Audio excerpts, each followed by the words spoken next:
அன்புகினிய சகோதர சகோதரர்களே, இந்த உலகத்தில் ஒட்டுமொத்த உலகத்திலையும் இஸ்லாமியர்கள் இன்னைக்கு என்ன பாடுபட்டு கொண்டிருக்காங்கன்னு சொல்லி தெரிய வேண்டிய அவசியம் இல்லை.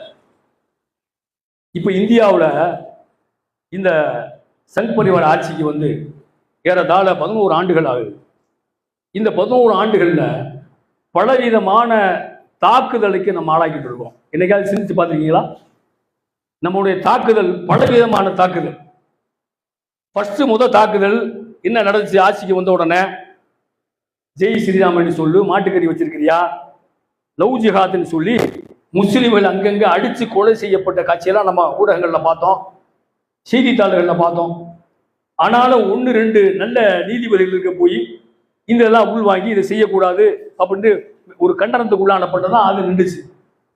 அடுத்து என்ன செஞ்சா, எங்க இருந்து எதிர்ப்பு வருதுன்னு பார்க்குறான், நீதிமன்றத்திலிருந்து வருது அப்படிங்கிறத கையில் எடுத்து நீதிபதிகளை கையில் வாங்கினான். நீங்கள் பார்த்தீங்கன்னா செய்திகளில் பார்த்தா தெரியும், இஸ்லாமியர்களுக்கு எதிராக தீர்ப்பு எல்லாம் நீங்கள் பார்த்தீங்கன்னா எங்கே போய் வாங்குறான், நம்ம அடித்தா கொலைகேஸ் ஆகிரும், பெரிய நாட்டில் பெரிய பிரச்சனை ஆகிரும், உலக நாடுகள்லாம் நம்மளை வந்து அசிங்கப்படுத்துவான், கேவலப்படுத்தான்னு சொல்லி நீதித்துறையை கையில் எடுத்து நீதி சட்டம் மூலியமாக இஸ்லாமியர்களும் இஸ்லாத்தை தாக்குறான். பாத்திய முத்தலாக் சட்டம், அதே மாதிரி வக்ஃப் வாரிய சட்டம், காஷ்மீரில் இருக்கிற 307வது சட்டம், இந்த மாதிரி நீதிமன்றம் போய் அந்த சட்டங்கள் எல்லாம் நீதிபதி மூலியமாக, நீதிமன்றம் மூலியமாக அது ஒரு தாக்கல் நடந்துச்சு. நீதிபதிகள் நீங்க பேசக்கூடிய பேச்செல்லாம் பார்த்துருப்பீங்க. கர்நாடகாவில் ஒரு நீதிபதி அந்த ஹிஜாபு சம்பந்தமான பிரச்சனையில நீங்க வந்து ஹிஜாபு போட்டு வந்தா அவங்க வந்து காவி தூண்டு போட்டு வருவாங்க, ஓப்பன் கோர்ட்ல ஒரு நீதிபதி சொல்லக்கூடிய கருத்து. அதே மாதிரி கர்நாடகா ஒரு நீதிபதி முஸ்லிம்கள் அதிகமான வாழக்கூடிய பெங்களூர்ல, கர்நாடகாவில் பாகிஸ்தானுடைய பகுதின்னு சொன்னார். அதே போல குஜராத்தில் ஒரு நீதிபதி, உச்ச நீதிமன்ற நீதிபதி என்ன சொன்னார் அப்படின்னா, பகவத்கீதையை வந்து நாடு முழுவதும் பரப்பணும், அதை சட்டமாக்கணும்னு சொன்னார். உத்தரப்பிரதேசத்தில் ஒரு நீதிபதி விஸ்வகந்து பரிசீலிக்கக்கூடிய ஒரு பயங்கரவாத அமைப்புடைய கூட்டத்தில் ஏறி பப்ளிக்கா பேசினா அதெல்லாம் பெரிய சர்ச்சையாச்சு. அப்போ ஒவ்வொரு காலகட்டங்களிலும் ஒவ்வொரு விதமான கையை இஷ்யூ எடுத்து அதை இஸ்லாத்துக்கு எதிராக, முஸ்லீமுக்கு எதிராக இருக்கக்கூடிய காட்சியை நம்ம பார்த்தோம்.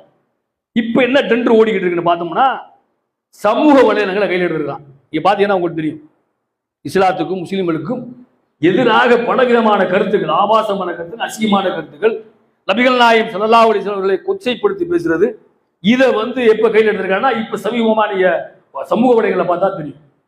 இதுக்கு அங்கே வச்சிருக்கக்கூடிய பேரு, கட்டரும்படி பேர் வச்சிருக்கான், காவிப்படை, வேலாயுதம், வேலு, இப்படி சொல்லி இந்த மாதிரி செய்திகள் எல்லாம் புனை பேர்ல பேக்கையில வந்து பரப்பக்கூடிய காட்சியை பார்க்கணும். அப்ப தமிழக அரசு என்ன செய்யணும்?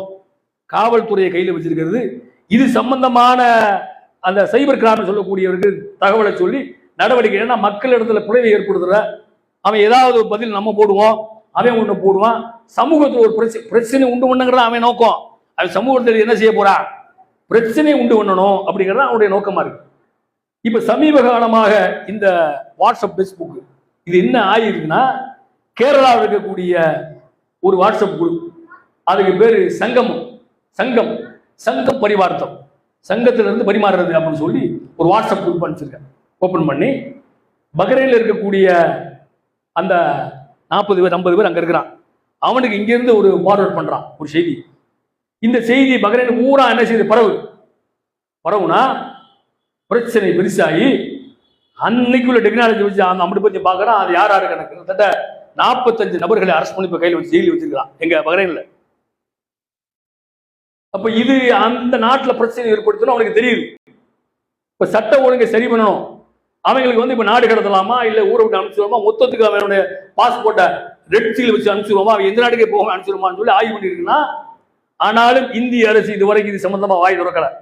இந்த செய்தியுமே எப்படி வந்துச்சுன்னா, அந்த சிறையில் இருக்கக்கூடிய சரவணன் சொல்லக்கூடிய ஒருத்தருடைய மனைவி அங்க இருக்கக்கூடிய கேரளாவில் இருக்கிற பிஜேபியுடைய தலைவருக்கு தபால் லெட்டர் எழுதினாலும் இந்த செய்தி வெளியே வந்துச்சு. இன்னைக்கு செய்தி வந்து விஷயம் ஓடிக்குது. அப்ப இன்னைக்கு சமூக வலையங்கள்ல கேவலமா பேசக்கூடிய, அடுத்த மதத்தை பின்பற்றக்கூடிய மாதிரி பேசுறத தமிழக அரசு என்ன செய்யணும்? உள்வாங்கி அது சம்பந்தமா நடவடிக்கை எடுத்தால் தான் நாட்டில் ஒரு சுமூகமான உறவுகளோடு வாழ முடியும் என்று சொல்லி என் உரையை நிறைவு செய்கிறேன். வாஹிர தவானா அல்ஹம்துலில்லாஹி ரப்பில் ஆலமீன். அஸ்ஸலாமு அலைக்கும் வரஹ்மத்துல்லாஹி வபரகாத்துஹு.